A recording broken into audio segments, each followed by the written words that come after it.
on this wild and crazy carousel of life. Oh, hello. I didn't see you there. So,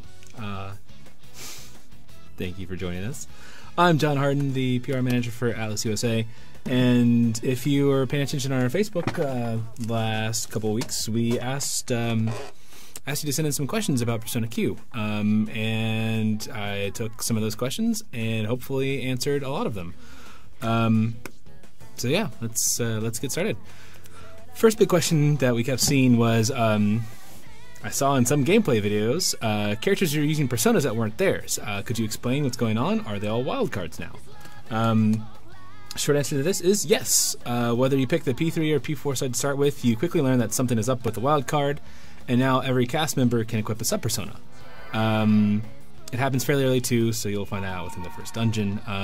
And the biggest advantage of this, well, backing up a second, what is a sub-persona, you ask? Well, sub-persona is something that you can equip to your character and gives you a little bit of extra. So you get extra abilities, and you also get extra HP and SP, which is denoted by a little tiny sliver of white on your standard health and SP bars.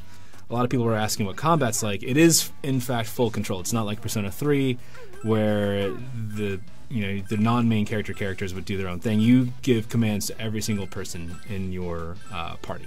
One of the big daunting things about Persona, I think, was the day-to-day calendar, making sure you knew what to do with your time each day. And that's gone. So there's no social link time management stuff like it existed in Persona 3 and Persona 4, but it's been replaced with a system where you can, after completing some certain quests or some various character things, you can go on a walk around Yasogami High School with them and learn more about the characters. So that's kind of where the social and story elements have changed, and that may take down some of the barrier to entry for people that were scared about the Persona side of things. And other people are asking too, is this an entirely self-contained story? Yes, Persona Q is an entirely self-contained story. You don't have to have completed Persona 3 or Persona 4 to understand what's going on in Persona Q. It just enhances it. This game is a mixture of Persona and Etrian gameplay. What makes the game unique or shows that the gameplay is, of course, its own and not an Etrian ripoff? Will it be as difficult as Etrian? Etrian's never been known for being a real walk in the park, but Persona Q has 5 difficulty levels for you to choose from. The easiest difficulty should be pretty mild for people that just want to get through and experience the story and everything. Normal's a good challenge, and risky, well, my hat's off to you if you choose risky. Invisible hat. You've got the map making and everything from Etrian, and you do have Persona Fusion and some of the combat system in place, but the blend is going to give everyone a new thing to really try out. The environments all look awesome. All the dungeons are completely redesigned. They don't, it's not just a matter of a few tiles here and there that have palette swaps between dungeons. No. The dungeons are incredibly thematic, incredibly well done. Make sure you use the B and circle pad to look around, because a lot of work went into making these things really pop, and I think they look fantastic. The other thing that Persona players will have to get used to is the FOEs, the big on-screen enemies that you can see. They'll be blocking off some points. There's some puzzles that you have to work around, and they're really dangerous too. You don't want to get into a fight with these guys because it's going to be a long, drawn-out battle, and if you're under-leveled or even at the same level, chances are slim. Let's put it that way. There's no more skill trees, so you're going to have to really work on making sure that you're going back into the Velvet Room and fusing personas. That's the only way to get new abilities. I can't stress how much it's not a ripoff or a simple just Persona skin thrown on an Etrian game. It is a really healthy blend of the two games, and I think you're going to find that there's a challenge in there for just about everyone. There's full map making in there. You can turn it on or off depending on if you want it to go that way or not.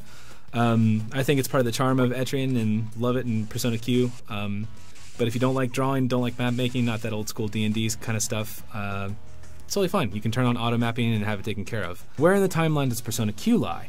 Since Persona Q is canon, I'm curious how it fits in. Well, it takes place during the school year, but you'll have to wait and see about when it takes place. I think players will get caught up pretty quickly once they start the game. Once they meet fairly early on in the game, you'll get a lot of exposition and interaction between the two casts and kind of figure out what's going on. But, that whole why did the two casts meet is basically the main plot point of the one of the main plot points of the game, and there's going to be a lot on that. So I'm walking on eggshells here, trying not to get too spoilery, but there's a lot to find out. This is a lightning round, so ready, go. Is there Persona Fusion? Yes. Is the mapping more like pure Etrian Odyssey or more like Strange Journey? There's options for both. Is there DLC? There is. We have Persona and Navigator voice DLC, one of which is Nanaka, which is awesome. Is there Story DLC? No, sad. Will there be Street Pass? Yes, there is Street Pass. You can kind of share share sub-personas, swap information, sort of like SMT4, but no fusion or anything. Is Mara back? Yes. Is there going to be dual audio? No, it's English only. There's a lot of voice story dialogue, so there's only room for one language, and we chose English. How is it possible that both casts are in the same place at the same time? Wait and see. Is there multiplayer? No. Street Pass? Kinda? No, doesn't even count. There's no multiplayer. It's a single-player only title. Are there animated cutscenes? Yes, there are, and they look amazing.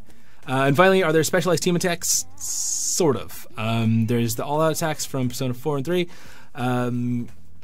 There's some special dialogue between characters, but there's no, like, from Persona 4, the Twin Dragons, like when Yukiko and Chie get the special attack going on. There's nothing like that, unfortunately.